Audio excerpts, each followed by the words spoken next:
People say, it was a difficult decision. It wasn't. Be honest, right? And I think it's total BS, right? I lost a lot of money in the gym in regards to Samson.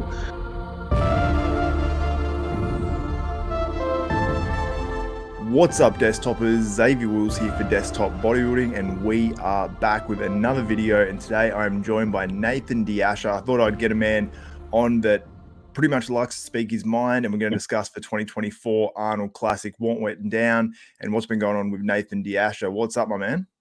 Nothing much, buddy. A little bit tired after the long weekend, staying up, watching the Arnold Classic. As you guys know, I wouldn't stay up normally, but it was free. So, why not watch it, right?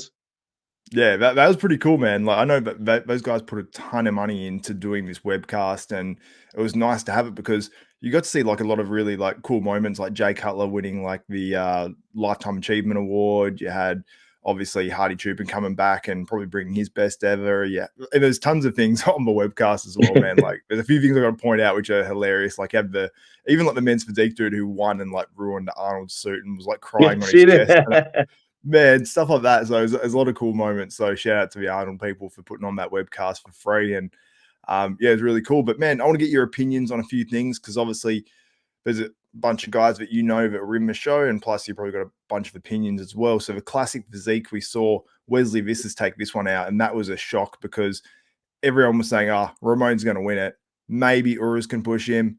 Maybe, someone, Breon can get up there. But Wesley, like, just jumps everyone and looks insane. He obviously works with Stefan, who you're coached by as well.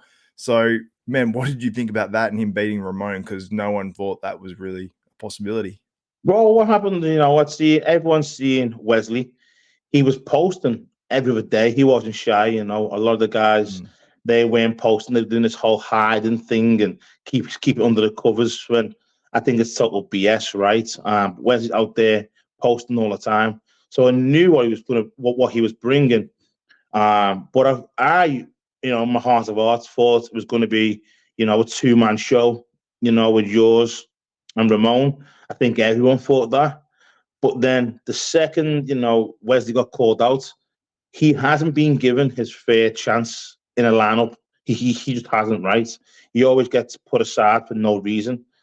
But I think when he got up there and this increased weight cap has gone in, bro, he just looked like a man mountain next to these guys. And I think, obviously it's classic physique, right? But height works in your favor because you have the extra weight and stuff. And he just made the guys look small. Like yours and Ramon and Breon are not small guys, bro. They're not small.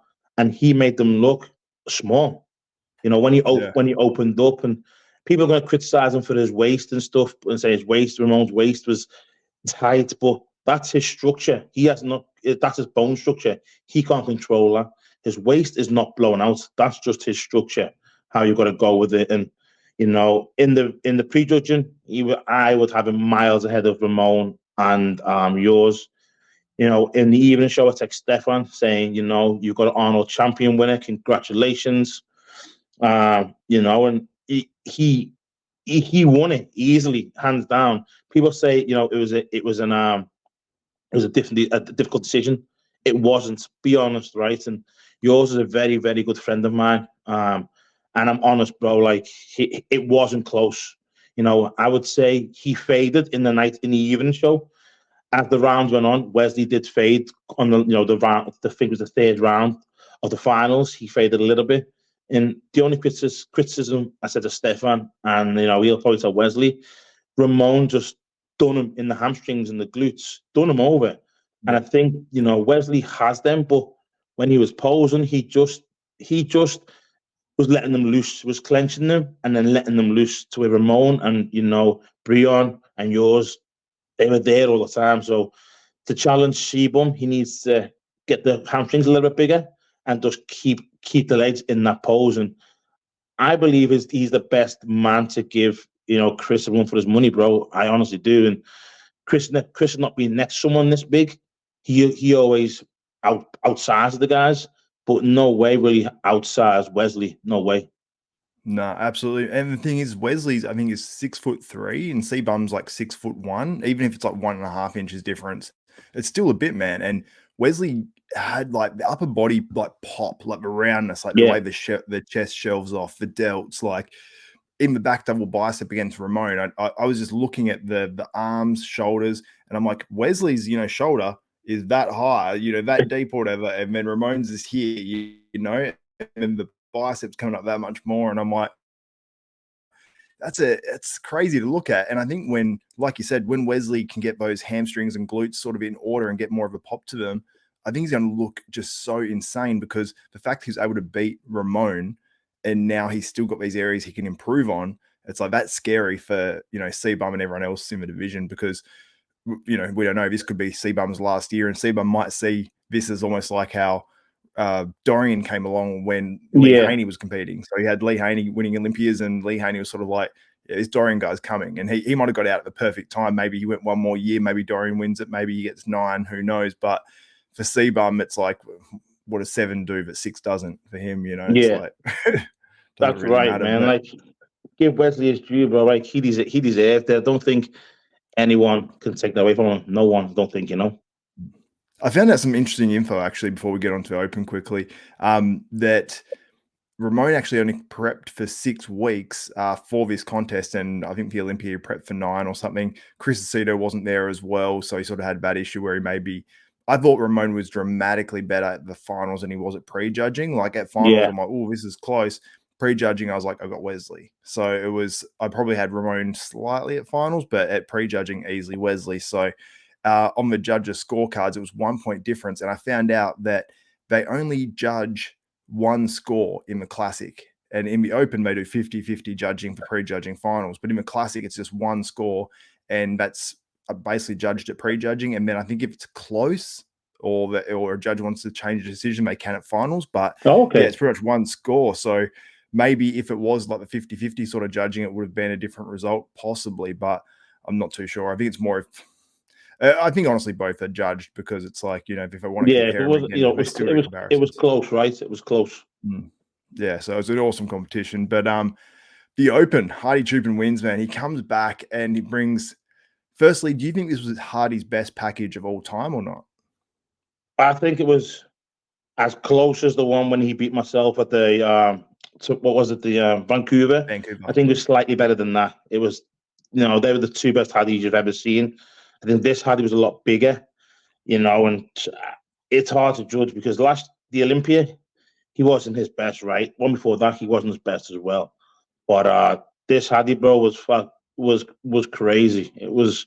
I had Samson to win, I've lost money, so I'll be calling this black ass to get some money back, right? I've lost a lot of money in the gym in regard to Samson, so I had to walk in the gym tomorrow with my head held high.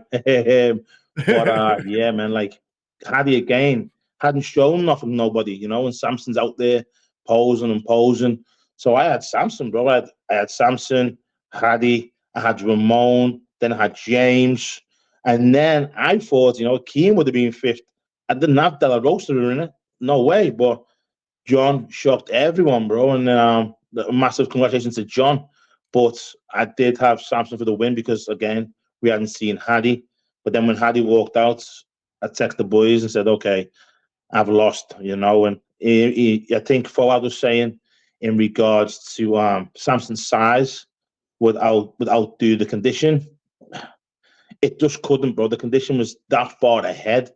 It was crazy. It was just crazy, and he had, even though Samson was like 30 or 40 pounds heavier than him, he looked the same size as Samson.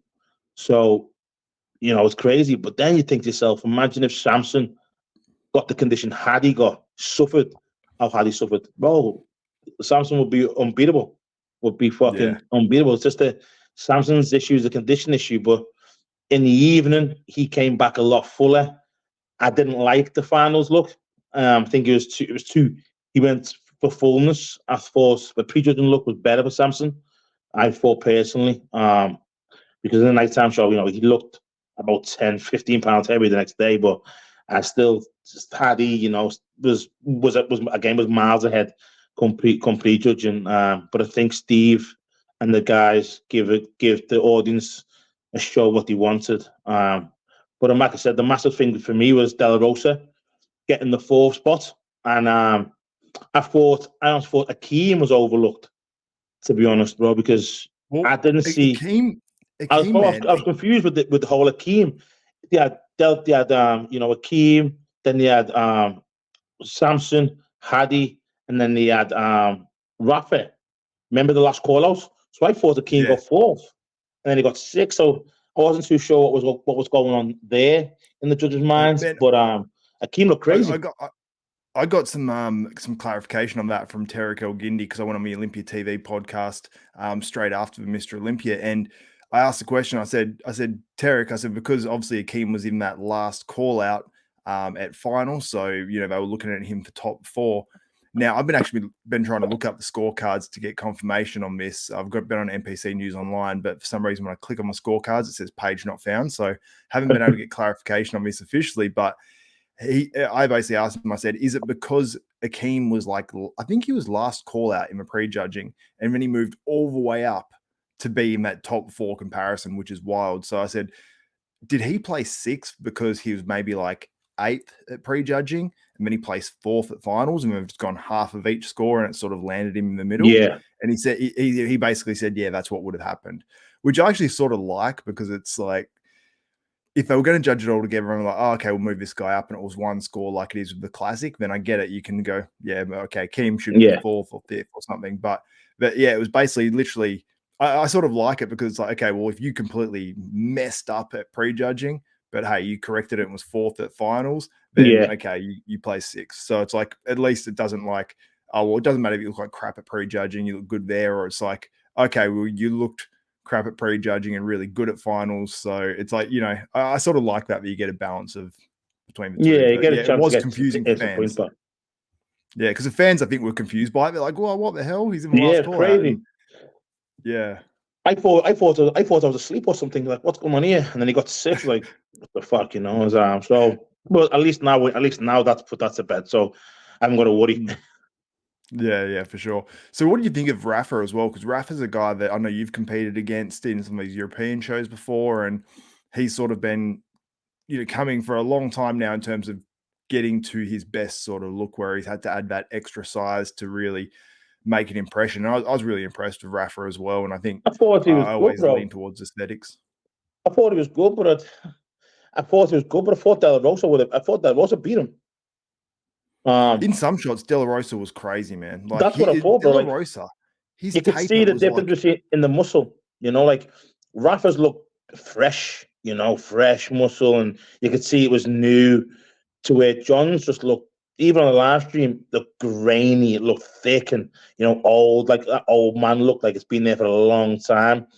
I just thought I thought De La Rosa, had him. I would have said it would have been 4-4 in the shots, but and then I would have given Rafa the whole physique look and aesthetics, but then I would have given De La Rosa the conditioning, and then when you're going 5 and 5, I would have lent more towards De La Rosa, my opinion, because I like that more grainier look. But I understand why the judge went to Rafa, because it's more aesthetics. But John, for me, was a massive, massive upset for everyone. No one's seen him coming, because the pictures John posted, even though we knew he was in shape, the lighting was bloody dreadful, right? He's no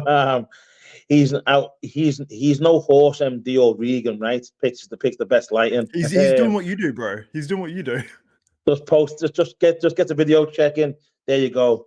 F off, and I didn't see it coming. I knew he was in shape, because I know John, and I know if he wasn't in shape, he would have just walked away. He would have said, "Oh, look, I'm not in shape," called in sick or something. But when I seen him walked out, I was like, "Fuck," he's knocking the door.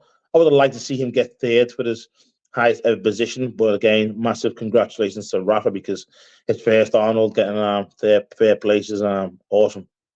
Hope you guys enjoyed this clip with Nathan De Asha. Now, the full podcast of this is on my new channel, Desktop Bodybuilding Podcast and Interviews. So go over there, check out the full interview. And in that full interview, there is some breaking news. Well, potential breaking news, but Nathan De Asha breaks and it could change bodybuilding forever. So make sure you check that out. Check out the new channel, go subscribe and click the notification bell button over there. Also, I will have the clip of that news coming up on this channel as well. And in the future, I might feature one clip out of an interview, but it might be like an hour-long interview.